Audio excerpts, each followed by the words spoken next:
들어가지고 그것만 기억에 남는 것 같아서 지금 감사합니다. 오늘은 저희가 4-A와 B장에 있는 말씀, 변화가 일어나기를 기대할 수 있을까? 성령을 구하지 않으면 무슨 일이 일어날까? 이 주제를 저희가 함께 좀 생각해 보기를 원합니다. 여러분, 저희는 육신적 신자와 영적 신자에 대해서 지금까지 좀 생각을 해보았죠. 자연인은 우리가 생각하지 않았습니다. 그들은 전혀 하나님을 믿지 않는 사람들이었기 때문에 그렇죠. 그런데 하나님을 믿노라 하면서 마음 가운데 회심이 일어나지 않는 신자들, 성령을 갈급하지 아니하고 성령 충만을 경험하지 않는 신자들은 구원을 기대할 수 없는 것입니다. 우리가 아무리 선지자 노릇을 한다 하더라도 마지막에 우리 주님께서 내가 너희를 안다 모른다? 모른다고 말씀하신다고 했습니다.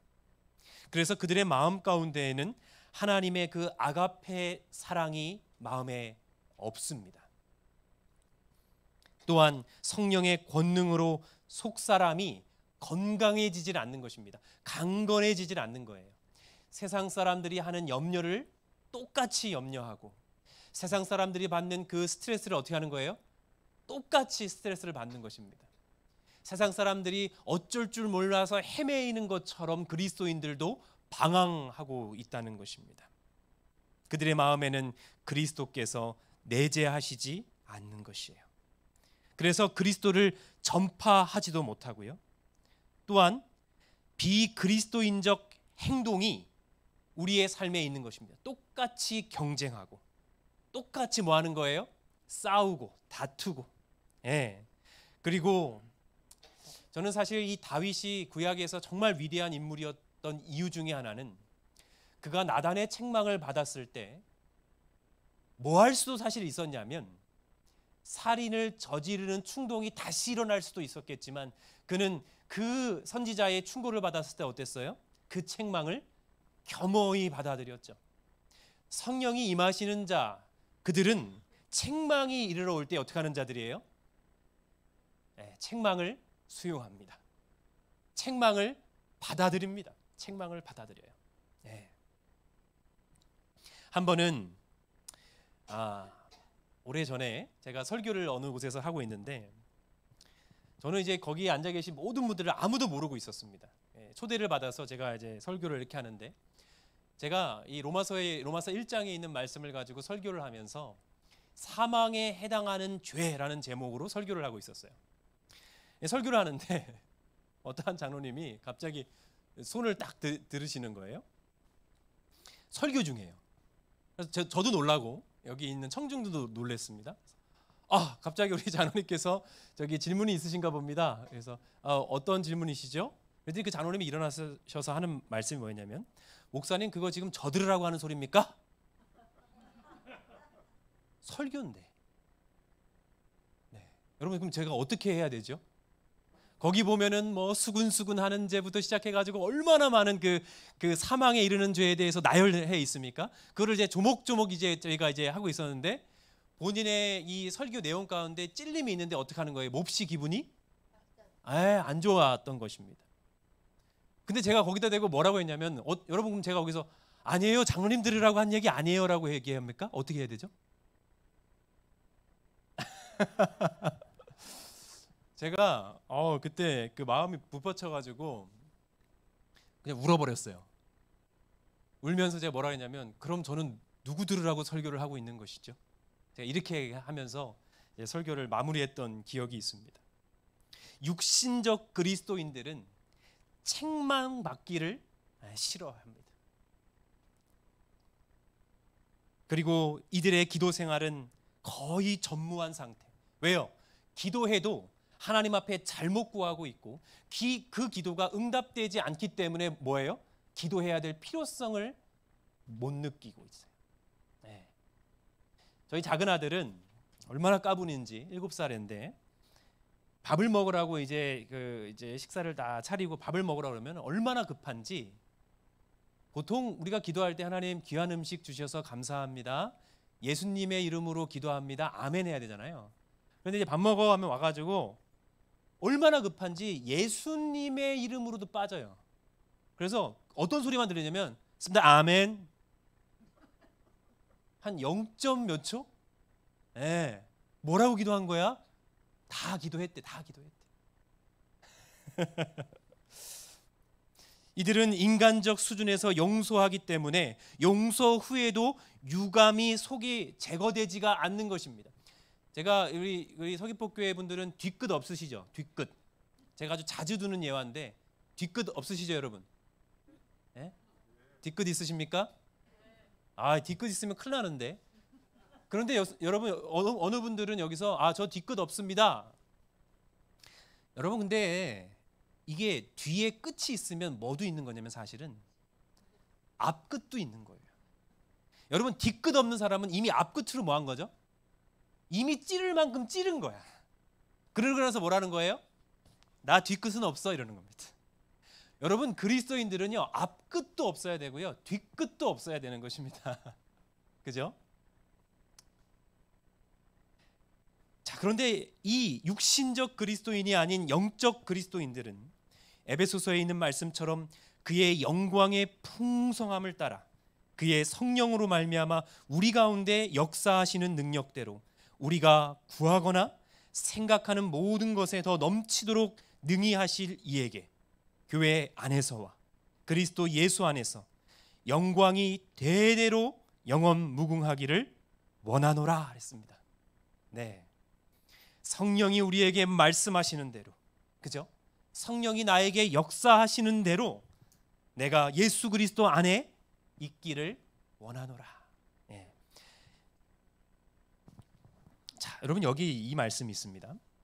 마음을 반쯤 바친 그리스도인들은 불신자보다 자연인보다 뭐하다는 거예요? 더욱 나쁘대요. 이는 그들의 기만적인 말, 이도 저도 아닌 입장 때문에 많은 사람들을 실족시키기 때문이다 그랬어요. 그래서 사단은 전혀 하나님을 모르는 불신자들을 활용하기보다는 누구를 활용하냐면 바로 이 마음을 반쯤 바친 자들을 통하여 교회를 흔들고 신앙하는 이들을 흔들고 있다고 말씀하고 있는 것입니다. 그렇기 때문에 우리는 오늘날 내 자신이 하나님께 온전히 바치고 있는지, 내 마음과 내 일생을 바치고 있는지, 아니면 이도 저도 아닌 신앙을 하고 있는지 우리 스스로 점검해야 하는 것입니다.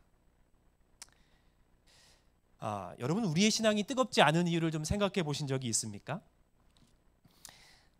저는 어렸을 때에 저희 어머니께서 장로교회를 이렇게 다니시다가 참 하나님의 은혜예요. 안식일 기별에 대해서 성경을 아무리 봐도 그것이 풀리지가 않아서 이 개신교회의 유명한 목사님들을 찾아다니셨어요. 그래서 안식일 기별에 대해서 더 깊게 알고 싶어서, 그런데 이런저런 설명을 해 주시는데도 그것이 마음에 이렇게 하나님의 은혜로 느껴지지가 않더라는 것입니다.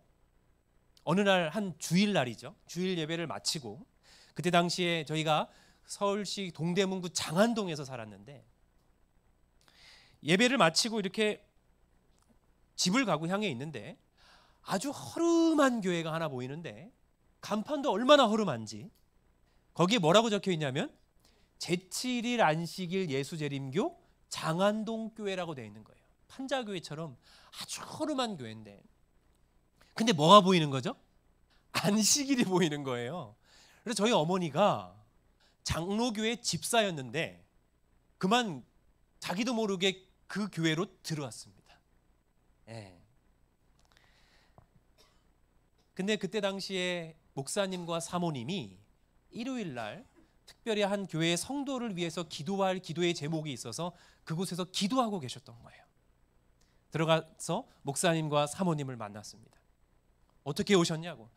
제가 여기 앞에 큰 교회, 성복교회라고 큰 교회에 다니고 있는데 안식일 이 기별에 대한 이 마음의 이게 답답함을 해결하지 못해서 왔노라고 자발로 간 거예요. 저희 어머니는요. 이 목사님 얼마나 당황하셨겠어요. 기도하고 있는데 영혼을 보내주셨어요. 그 뒤로 일주일 동안 매일 저희 어머니가 그곳에 가셔서 이 재림교회 신앙에 대해서 배우셨습니다. 그리고 저희 할머니를 모시고 가서 할머니까지, 그래서 두 분이 먼저 안식일 교회로 개종하시게 된 것입니다.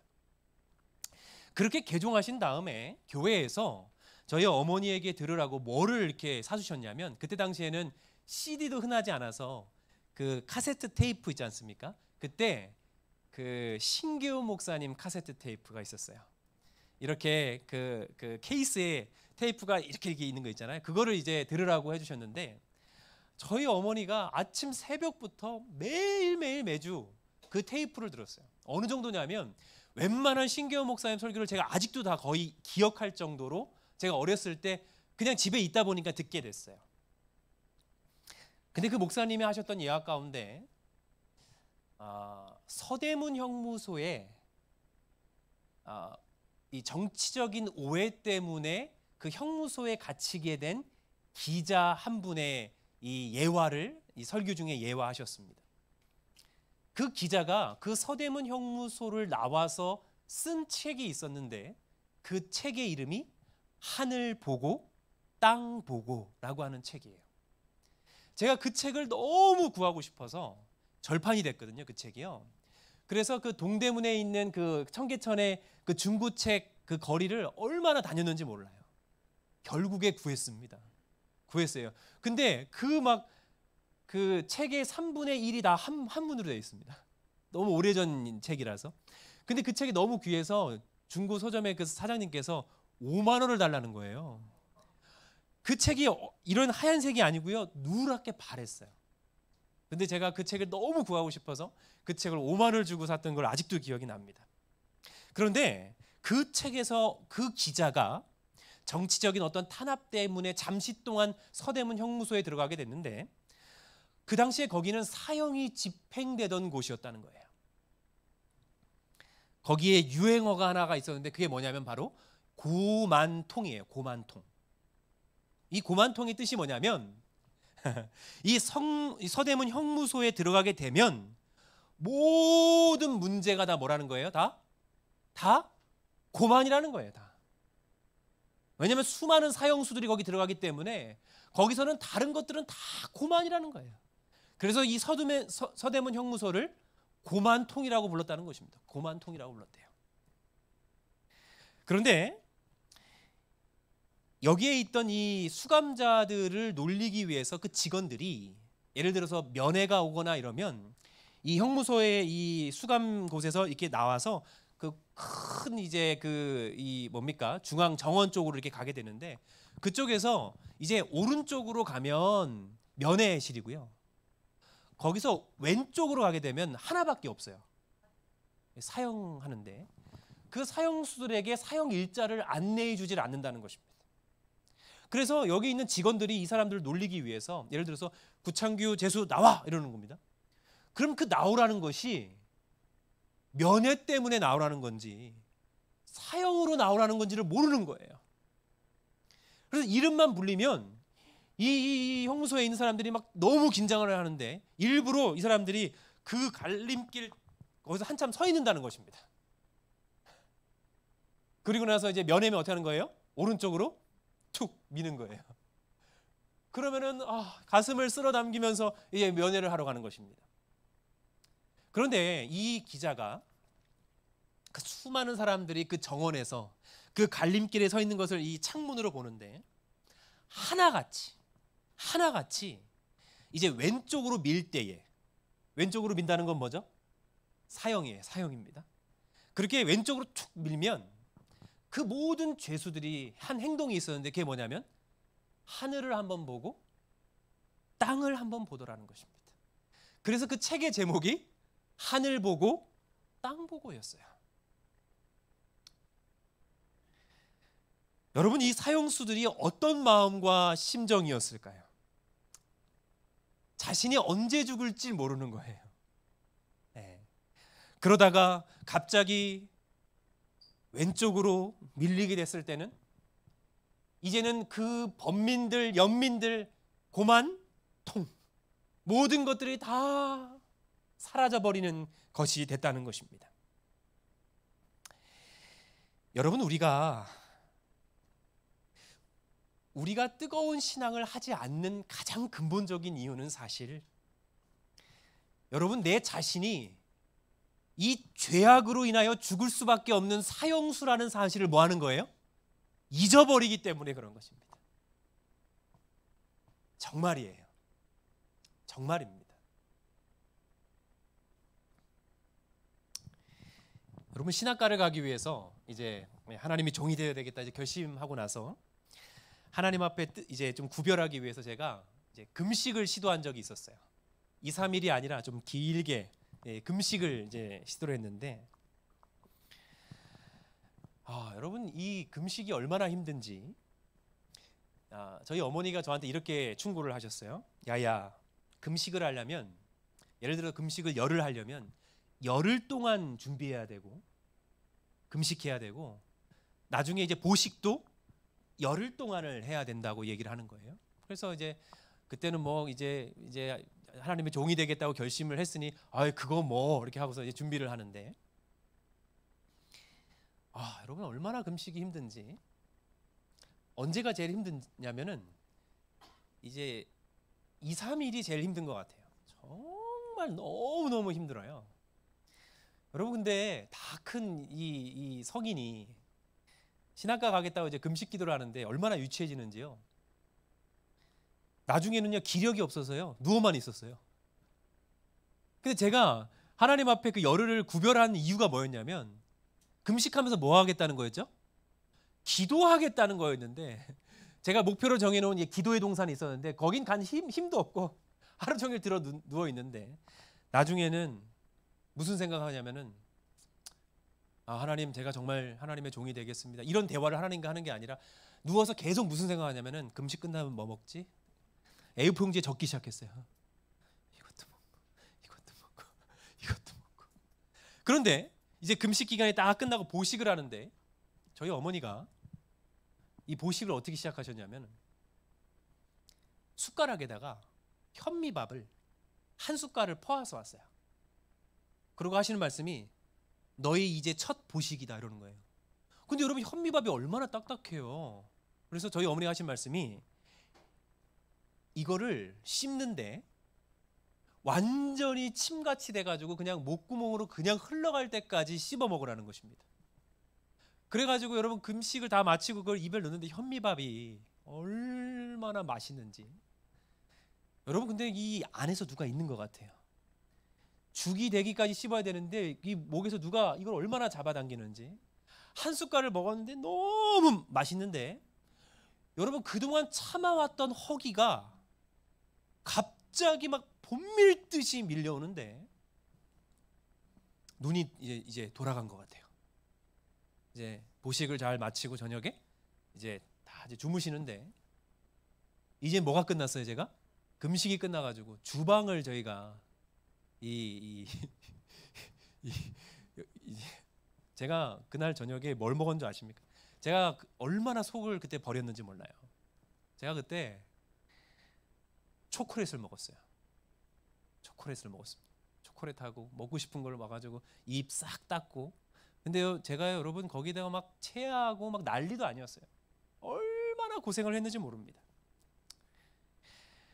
여러분, 우리가 인생에 당면한 거의 대부분의 문제들은요, 우리 자신이 사형수라는 사실을 잊는 데서부터 시작한다는 사실을 우리는 반드시 기억해야 하겠습니다.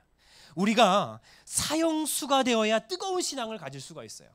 여러분, 우리 재림교회처럼요, 이 성소에 대해서 잘 아는 이 교단이 또 있을까 싶습니다.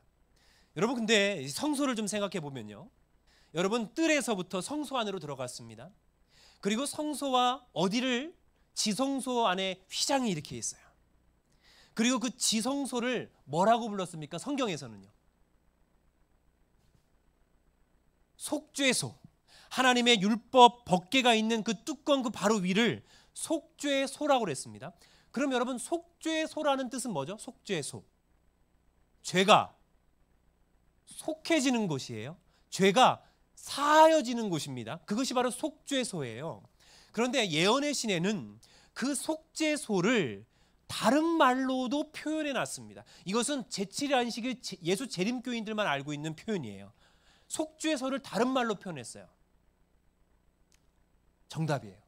시은좌였습니다. 그럼 여러분, 시은좌는 뭐죠? 시은좌, 은혜가, 그렇죠, 베풀어지는 곳이에요. 은혜가 시작되는 곳입니다. 그러면 속죄소와 시은자를 합치면 어떤 의미가 되는 줄 아십니까? 진짜 은혜가 뭔지 아세요? 진짜 은혜는 우리의 죄가 용서받는 것입니다. 여러분, 이것이 가장 큰 은혜예요. 근데 우리는 은혜를 그렇게 생각 안 해요. 이 땅에서 뭐가 잘 되면 뭐라고 얘기해요? 야, 복 많이 받았구나, 은혜 많이 받았구나 그래요.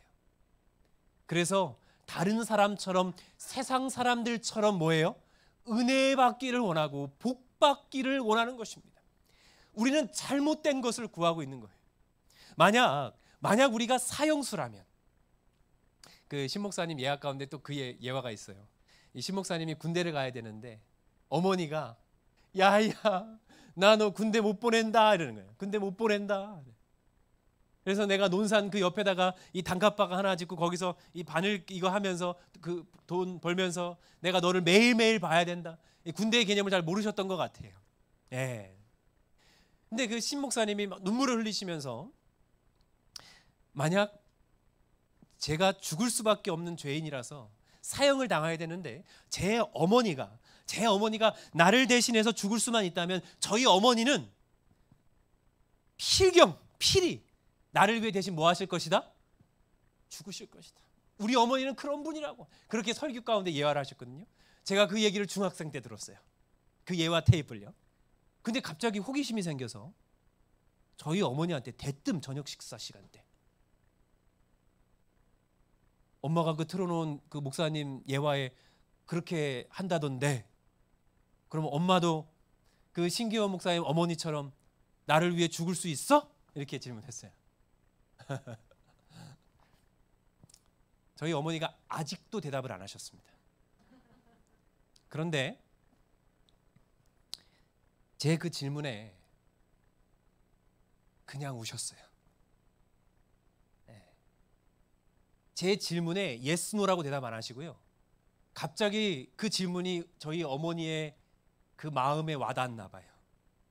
아들이 그렇게 질문하는데 뭐 하는 거예요? 갑자기 우셔.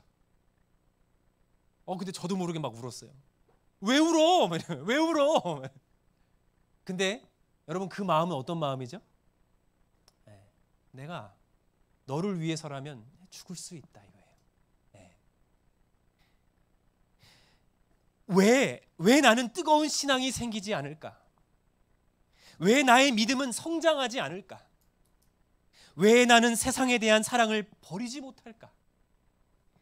왜 나는 습관적인 이 죄의 중독에서 벗어날 수 없을까? 그것은 내가 죽을 수밖에 없는 죄인이라는 사실을 뭐 하고 있는 거예요, 지금? 잊고 있는 것이에요. 잊고 있는 것입니다.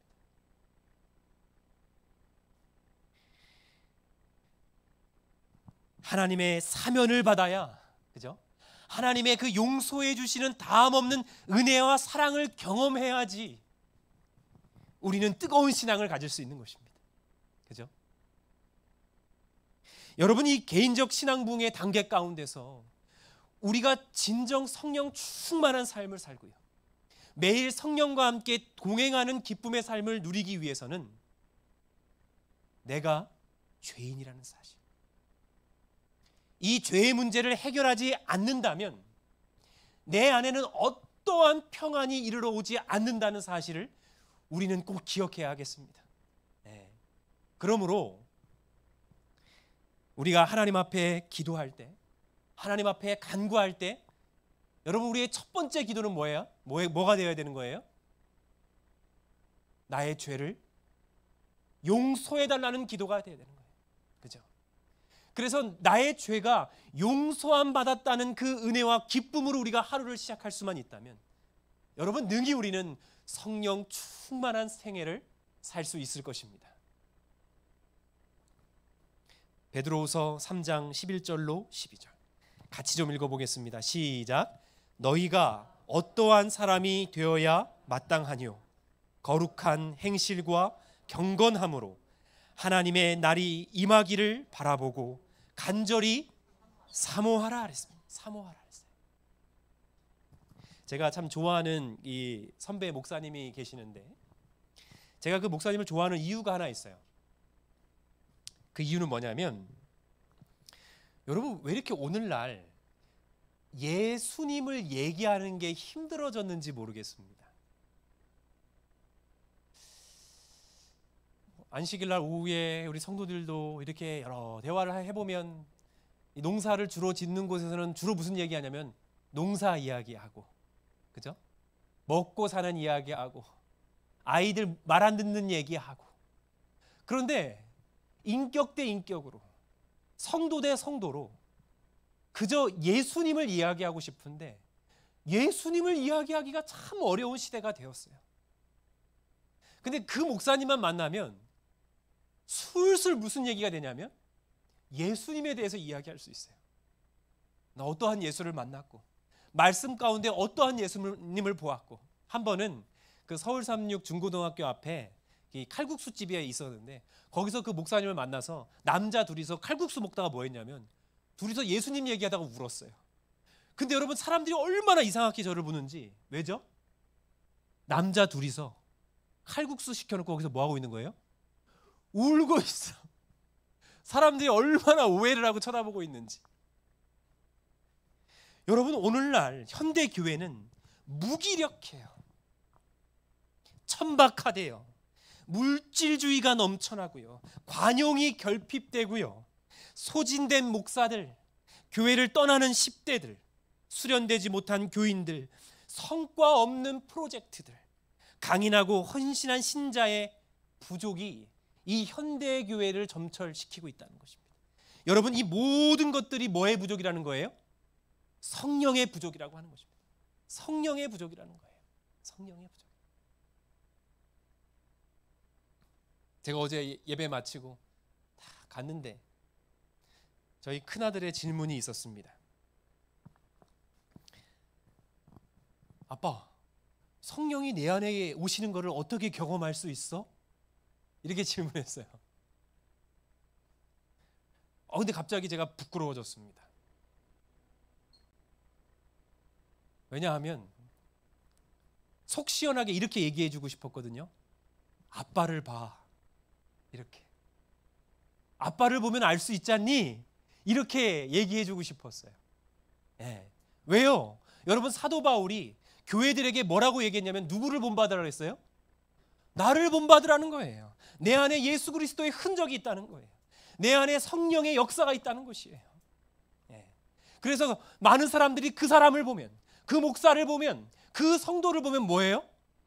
하나님이 저와 함께 하시는구나, 하나님이 그와 동행하시는구나를, 그 사실을 보게 된다면 여러분, 이것도 얼마나 영광이고 기쁨이겠습니까? 사도행적 551페이지. 하나님께 구별하여 드리는 최고의 사랑과 상호간의 이기심 없는 사랑, 이것이 우리의 하늘 아버지께서 주실 수 있는 어떤 선물이래요? 최고의 선물이라는 것입니다. 최고의 선물이에요. 죽을 수밖에 없는 죄인을 구원해 주신 이 주님의 사랑에 감동된 자들, 그들은 여러분, 하나님께서 우리에게 요구하시는 그 모든 요구를요, 즉시 순종합니다. 즉시 순종해요. 왜냐하면 너무 그 은혜가 다함없이 감사하기 때문에 그런 것입니다. 예. 그래서 말씀이 거치는 돌이 아니에요. 예언의 신의 말씀이 지키기 힘든 말씀이 아니에요. 안식일을 기억하여 구별하는 것이 어려운 것이 아니에요. 어려운 것이 아닙니다. 왜요? 그 모든 말씀이 나를 너무나도 사랑하시는 하나님의 은혜이기 때문에 그 말씀을 기쁘게 지키는 것입니다. 감사하게 지키는 것입니다. 감사하게 지키는 거예요. 네. 하나님께서 저에게 주신 큰 교훈 가운데 하나가 무엇이냐면, 예전에 원주에 있는 한 교회에 전도회 강사로 이제 봉사를 하게 됐습니다. 그런데 이제 그 교회도 꽤 거리가 멀었기 때문에 1시간씩을 이렇게 출퇴근을 했어야 되는데, 그 교회 앞에 원주에 있는 태장교회라고 하는 교회였는데 주유소가 하나 있었습니다. 그래서 이제 주유소에 들려서 이제 기름을 넣는데 그 주유소에 차량들이 굉장히 많았어요. 왜 이렇게 이 주유소에만 특별히 차량들이 많지? 갔더니 기름을 다 넣고 어느 이제 주유소에서는 뭐 500ml 물을 한 병 주기도 하고, 그런데 그 주유소는요, 로또를 1,000원짜리만 한 장씩 해가지고 거기서 기름을 넣는 분들에게 로또 용지를 나눠주고 있었어요. 그래서 제가 이제 기름을 다 넣고 하는데 그 사장님이 뭐라고 하냐면, 카드에다가 로또 용지 하나를 이렇게 딱 같이 이렇게 주시면서 대박 나세요 이러는 거예요. 그래서 제가 로또 용지를 처음 받아봤어요. 그래서 저는 이미 대박 났는데, 그리고 받았습니다. 로또에 당첨되셨습니까? 아니요, 그거 말고요. 그러고서 이제 그거를 이제 아무 생각 없이 이 주머니에다가 넣습니다. 그리고 일주일 아무 생각 없이 지났어요. 그때는 로또가 언제 발표되는지도 몰랐어요, 여러분. 제가 전도회 잘 하고 다 마치고 이렇게 다 이렇게 됐는데, 갑자기 이제 토요일 날 저녁에 잠자려고 누웠는데 무슨 생각이 나는 거예요? 로또 생각이 나는 것입니다. 로또 생각이 났어요. 근데 갑자기 여러분, 이게 왜 그게 한 주의 기쁨인지를 알겠는 게, 여러분 제가 무슨 생각 들었는지 아십니까? 야, 이거 당첨되면 교인들한테 알려야 되나? 이거 11금을 어떻게 내지? 몰래 화폐 통장으로 무명으로 보내야 되나? 아내한테 말해야 되나? 제가 여러분 그 생각을 하고 있는 거예요. 얼마나 놀란지. 그래서 옆에 있는 아내한테, 로또가 언제 발표돼? 저한테 왜 그걸 물어봐? 로또 용지 샀어? 그러는 거예요. 아니, 그냥 궁금해서. 그리고 그날은 들킬까봐 말도 못하고 그냥 잤어요. 근데 여러분 혼자 거기서 얼마가 당첨되지? 당첨되면 얼마지? 몇십억인가? 혼자 그 생각하다가 잠들었어요. 그리고 여러분, 제가 일주일 동안 전도회했는데 얼마나 이렇게 피곤했겠어요. 전도회가 저녁 집회만이 아니었고요. 그때는 아침 일찍 가가지고요, 그 교회 성도들하고 집집 방문하고 구도자들 성경 가르치고 저녁에는 또 말씀 전하고 이런 거였거든요. 탈진을 해가지고 이제 쓰러져 잤는데 2시 반에 깼어요. 잠이 안 와. 이 말씀에 충만하고 이 새벽에 말씀을 보기 위해서 잠이 깬 게 아니라 눈을 뜨자마자 무슨 생각 드는 거예요? 그리고 이제 혼자 제 방에 들어가서 문 잠고, 그리고 컴퓨터를 켜고 검색을 했어요. 로또 발표가 언제인지. 어제였어. 기억나요? 3억 3천. 1등 당첨금이 3억 3천이었어요. 죄송합니다. 33억. 막 식은땀이 나요. 그리고 하나씩 뭐 하는 거예요? 그거를 맞히는 거예요. 이게 새벽 3시쯤에. 얼마나 꼴사나운지. 5,000원도 아니고 10,000원도 아니고 1,000원이요. 그 하나를요. 야, 여러분, 하나님께서 얼마나 역사하셨는지 하나를 안 맞아. 하나도 안 맞아요. 하나도 안 맞아. 야, 근데 여러분, 제가 그때 그 교훈을 통해서 세상 사람들이 왜 이것에 이렇게 목말라하고 한 주에 이것을 기쁨으로 삼는지를 알았어요. 근데 제가 무슨 생각을 하게 됐냐면, 과연 우리가 일주일 동안 로또를 기다리면서 그 기대와 그 긴장을 하는 것처럼 나와 동행하시는 하나님의 은혜, 안식일을 기다리는 기쁨이 내 안에 과연 있는가라는 생각을 해봤는데, 이게 뭐지? 우리 안에 그런 기쁨이 없는 것 같은데 라는 생각이 들기 시작한 것입니다. 그 이유는 무엇이었냐면, 여러분, 이번 사경의 주제가 이것이에요. 성령으로 충만함을 받지 못하는 것이 뭐예요? 우리의 문제라는 것입니다. 여러분, 내 개인의 문제예요. 우리의 가정의 문제이고 우리의 교회의 문제이고 교단의 문제라고 하는 것입니다. 네. 그러므로 여기 성경 주석에 있는 말씀, 그리스도를 받아들이는 사람을 향한 성령의 역사 두 가지가 있답니다. 첫 번째는요, 먼저는 그들 안에서 하시는 역사예요. 그럼 여러분, 성령께서 내 안에 내주하시게 되면 어떠한 일들이 벌어질까요? 성령이 내 안에 내주합니다. 그것을 내가 느껴요.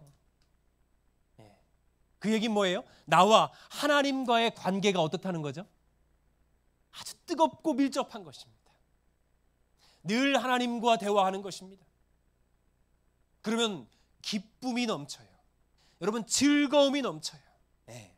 여러분 생각해 보세요. 여러분, 만약에 제가 그때 로또에 당첨됐다면 여러분, 제 기분이 어떻을 것 같으세요? 기분 좋았을 겁니다. 아내한테 말도 안 했을 것 같아. 근데 여러분, 제가 이 당첨된 로또 용지를 이렇게 저만 이렇게 갖고 있는데 누가 와가지고 제 뒤통수를 하나 탁 치면 어떨 것 같으세요? 네? 탁 맞아도 어때요? 뭐 하는 거예요? 맞아도 어떤 거죠? 기분이 왜 좋은 거죠? 여러분, 이것과 비교하겠어요? 때려라, 나한테는 얼마가 있는데, 그죠? 이 얘기는 뭐냐면 여러분, 우리가 성령 충만하고요, 하나님 안에서 정말 기쁘고 즐겁잖아요. 그러면은 옆에서 사단이 찌르고 뭐하고 방해하는 무엇들이 있어도 어떻게 하는 거예요? 그건 아무것도 아닌 거예요. 사도 바울이 40에 하나 둘 가만 이 곤장을 맞고 돌을 맞고 낭떠러지에 떨어지고 감옥에서 기절했다가 눈을 뜨자마자 뭐 할 수 있었던 이유는, 하나님 앞에 감사의 찬양과 기도를 드릴 수 있었던 이유는 그가 성령에 충만한 사람, 하나님의 은혜 때문에 감사가 충만한 사람이었기 때문에 그런 것입니다. 우리의 자녀가 부모의 모습 속에서 살아계신 성령을 볼 수 있다면, 우리의 성도들이 함께 신앙하는 성도들의 모습 속에 살아계신 성령의 역사를 볼 수 있다면, 나를 만나는 수많은 사람들이 나의 인상과 표정과 말투와 몸가짐 속에서 살아계신 하나님을 볼 수 있다면, 여러분, 그것이 얼마나 큰 영광이고 은혜겠습니까? 저는 평생 그런 간증을 좀 하고 싶어요. 예전에 키르기즈스탄이라는 곳에 지금 재림연수원 원장이신 김정건 목사님과 함께 대학생들이 이 봉사대를 떠난 적이 있었습니다. 근데 여러분, 그때 제목이 뭐냐면 예수 그리스도 옆 강도였어요. 그래서 십자가 도상 가운데 매달렸던 그 강도에 대해서 설교를 하는데 현수막을 러시아어로 쫙 이렇게 해서 교회 앞에 턱 붙여놨습니다.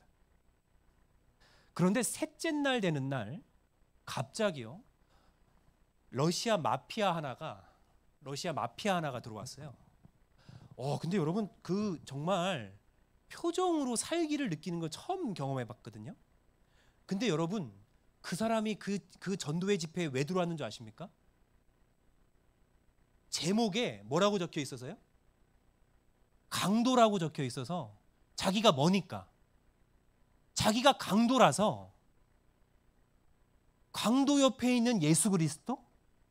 그래서 그 제목에 혹해가지고 이 사람이 설교 중간에 들어오는데, 그 김정은 목사님께서 설교하시다가 그게 클라이막스였어요. 그 목사님께서 사실 강도는 누구다? 바로 내 자신이다. 여기 앉아 계신 여러분이 누구다?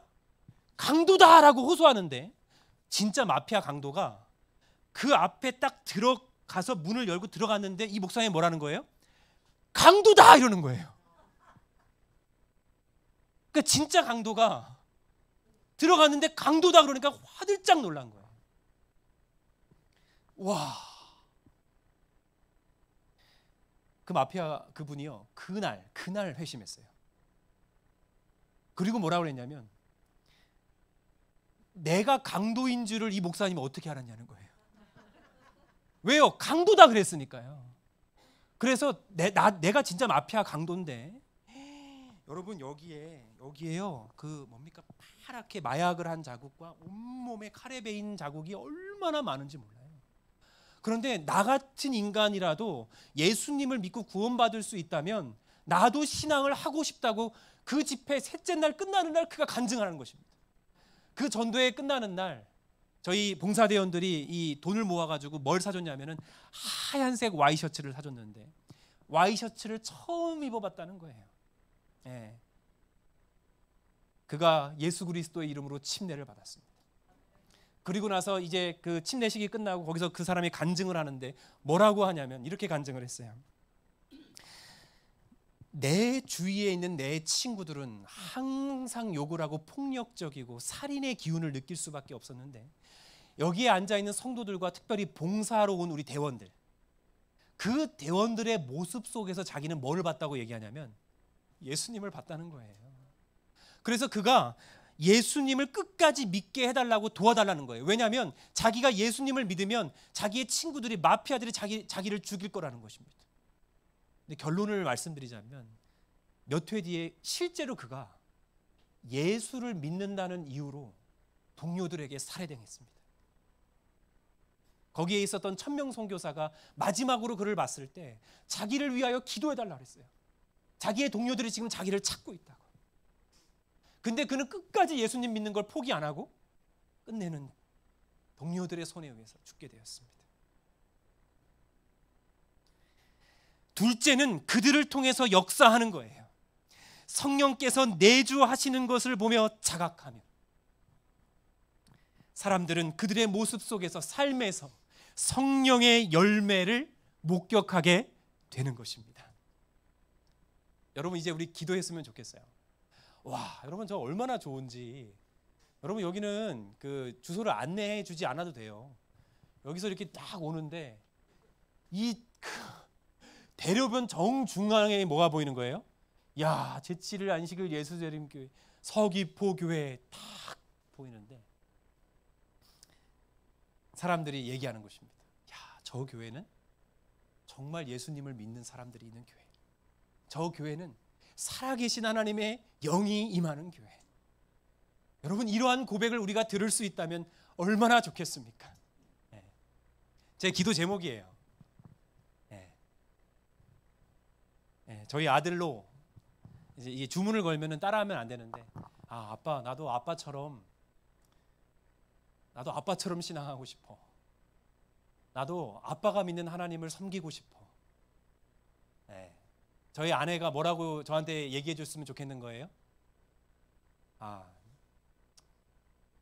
목사님들, 선배님들이 이렇게 얘기하더라고요. 사모가 인정하면 그 진짜 신앙이라고. 여보, 내가 보니까 당신은 진짜 하나님의 종 목사가 맞는 것 같아. 네, 성도들이 아, 우리 목사님 진짜 성령 충만한 목사구나. 네, 나를 만나는 수많은 사람들이 우리의 모습 가운데서 살아계신 하나님을 발견하는구나. 여러분 이러한 간증과 고백이 우리에게 있다면 여러분은 얼마나 감사할까요? 내가 하나님의 은혜로 구원받은 것도 감사한데 나를 통하여 하나님께서 성령의 역사가 일어나서 다른 사람이 나를 통해서 하나님을 믿겠다니, 여러분 그것이 우리의 인생의 최고의 영광 아니겠습니까? 최고의 영광 아니겠습니까? 네.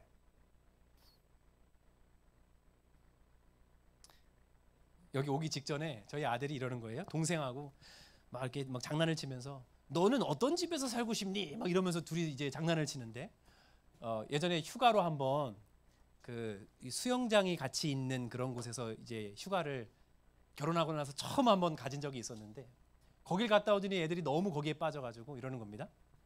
나는 3층 집에 앞에 수영장이 있고 목욕탕이 있고 축구장이 있고 농구장이 있고 이런 곳에서 자기는 살고 싶다는 거예요. 네. 여러분 이게 가능합니까? 가능해요? 왜 저한테 묻는 거예요? 아빠는 어느 곳에 살고 싶어? 이게 오늘 저녁에 출발하기 전에 대화였어요. 그래서 저는 아빠는 그런 거 하나도 안 부럽고 하나도 안 좋아. 왜냐면은 그거 있잖아, 천국에 가면은 그거는 비교도 안 돼. 영원토록 우주를 다니면서 간증하고 하나님과 동행할 거고, 여러분 거기서는 유리바닷가 앞에서 수영할 거고, 그죠? 그러니까 이 땅에서는 어떻게 살 거예요? 복음 전하고 있는 것에 감사하고 만족하고, 때를 얻든지 못 얻든지 하나님의 영광을 위해 살다가 하늘 본향에서 여러분 우리가 그 영광을 누릴 수 있으면 여러분 얼마나 좋겠습니까? 저희 교재에도 나오지만 1966년 3월 5일에요. 일본에서 출발하여서 영국으로 가는 이 비행기가 후지산에서 추락을 하면서 거기에 탑승하고 있었던 승객과 모든 승무원들이 사망하는 사고가 벌어졌습니다. 그런데 왜 이 사고가 벌어지게 된 것이냐면, 이 비행기가 그 사고 난 그 비행기예요. 여기에 조종사 버나드 돕슨이라는 사람은요, 1960년부터 이 비행기만 몰았어요. 베테랑입니다. 전문가였어요.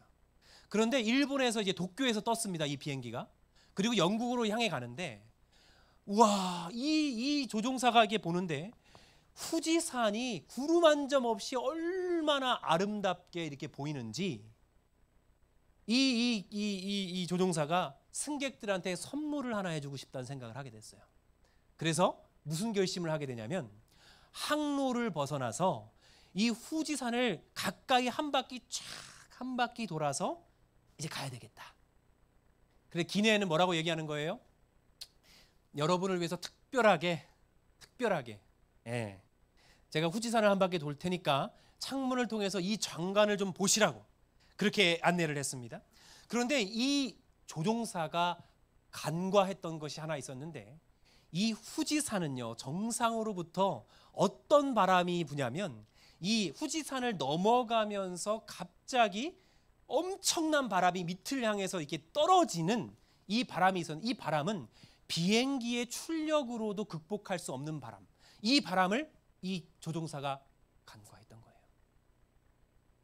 승객들이 이제 환호했겠죠, 그죠?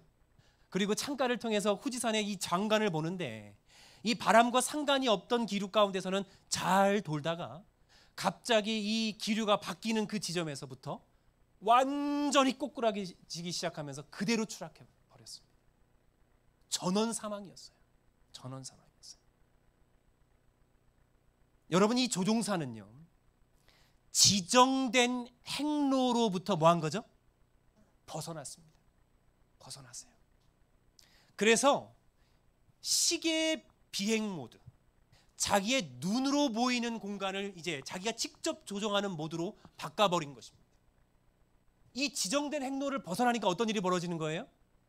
예측 불가의 일이 벌어진 거예요. 자기가 감당할 수 있어요, 없어요? 감당할 수 없는 일이 벌어지게 된 것입니다. 여러분, 성령과의 관계 가운데서 영적 신자와 육신적 신자는 어떤 차이가 있는가? 영적 신자는요, 성령에 순종하며 비행하는 것입니다. 그게 뭐예요? 왜 여러분 출애굽하면서 가나안까지 하나님께서는 지도자를 통하여서, 성소를 통하여서 이스라엘 백성들을 이끄셨어요. 그죠? 성령이 우리를 이끄시면, 하나님의 말씀의 나침반으로 우리를 이끄시면 우리의 삶은 안전합니다. 어떠한 어려움과 환난이 와도 뭐예요? 능히 이길 수 있어요. 그런데 육신적 신자들은 비성령 모드예요. 항로를 이탈하고요, 성령의 이끄심을 따라 살지 않기 때문에 늘 어떻습니까? 늘 바빠요. 늘 마음이 어때요? 늘 마음이 불편합니다. 작은 사소한 일에도 어떻게 되죠? 쉽게 짜증을 내고요, 분노하고 화를 내고요. 세상 사람들과 똑같이 뭐 하는 거예요? 정치인들 보고 화내고, 경제인들 보고 화내고, 제도 때문에 화내고, 교회 일 때문에 화내고, 심지어 누구 때문에 화내요? 이 아내의 사랑의 뭐를요? 잔소리를 바가지로 여기고 화내고. 그죠? 저는 말씀을 이제 좀 줄이면서 요한계시록 12장 17절에 있는 말씀을 좀 여러분들과 확인하겠습니다. 여러분, 우리가 너무나 잘 아는 말씀이죠. 용이 여자에게 분노하여 돌아가서 그 여자의 남은 자손 곧 하나님의 계명을 지키며 예수의 증거를 가진 자들로 싸운다 그랬습니다. 용의 특징은 어떻습니까? 용의 특징은 분노고요. 남은 자손의 특징은 뭐예요? 계명을 지키고 예수의 증거를 가진 자예요. 네. 여러분, 엘렌 화이트 우리 선지자가 마지막 임종시에 마지막으로 한 말씀이 뭡니까? 네? 그 자식들 앞에서, 그 많은 사람들 앞에서 이 엘렌 화이트 여사가 마지막 임종시에 했던 말은 하나였어요. 나는 내가 믿는 하나님을 뭐한다? 안다라고 고백했습니다. 안다라고 고백했어요. 여자의 미혹을 당한 자들도 다 뭐 할 것이냐면 분노할 것입니다. 그런데 하나님과 동행하며 하나님의 말씀을 지키며 예수의 증거를 가진 자들은 여자의 용의 후손들과는 전혀 다른 삶을 살게 될 것이라는 거예요. 왜요? 그는 끝까지 하나님의 계명을 뭐 하는 거예요?